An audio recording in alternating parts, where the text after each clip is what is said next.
ഇന്നും കിട്ടിയില്ലേ? കിട്ടി. എന്തായിരുന്നു വിഷയം? ഉമാ തോമസിനെ കാണാൻ പോലും കൂട്ടാക്കാതെ ദിവ്യ ഉണ്ണി അമേരിക്കയിലേക്ക് പോയതിനെ നടി ഗായത്രി വർഷ വിമർശിച്ചു. 5 ലക്ഷം രൂപ പ്രതിഫലം വാങ്ങിയാണ് ദിവ്യ പരിപാടിയിൽ പങ്കെടുത്തത് എന്ന് പോലീസ് കണ്ടെത്തി. നീ കുറെ നേടുന്നുണ്ടല്ലോ. ഉമാ തോമസ് MLA ആശുപത്രിയിലെത്തി സന്ദർശിക്കാതെ അമേരിക്കയിലേക്ക് മടങ്ങിയ ദിവ്യ ഉണ്ണിക്കെതിരെ രൂക്ഷ വിമർശനവുമായി നടി ഗായത്രി വർഷ. ആവാം കുറച്ചൊക്കെ സ്മാർട്ട്നെസ്, പക്ഷെ പരിധി വിടരുത്. പരിധി വിട്ടാൽ ബോറാവും. ആശുപത്രി കിടക്കുന്ന ആളെ ഒന്ന് പോയി കാണാൻ ഈ ദിവ്യ ഉണ്ണിക്ക് പറ്റിയില്ല. നമ്മൾ എത്രമാത്രം താഴെ പോയി എന്ന് ആലോചിച്ചു. നിനക്ക് അഹങ്കാരം വളരെ കൂടുതലാണ്. അയ്യോ, ഞാൻ ഒരു പാവല്ല. നമ്മുടെ കലാകാരന്മാർ സാംസ്കാരികമായി എത്രയധികം മനസാക്ഷി ഇല്ലാത്തവരായി പോയി എന്ന് ആലോചിച്ചു നോക്കൂ.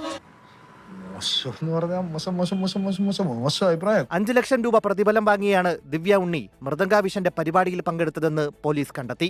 മോളെ, കാലയിലൊരു മുള്ളുകൊണ്ടാ തീരും. കലയാണ്. അതെന്നും കൂടെ ഉണ്ടാവണമെങ്കിലേ ഇത്ര ആക്രാന്തം പാടില്ല.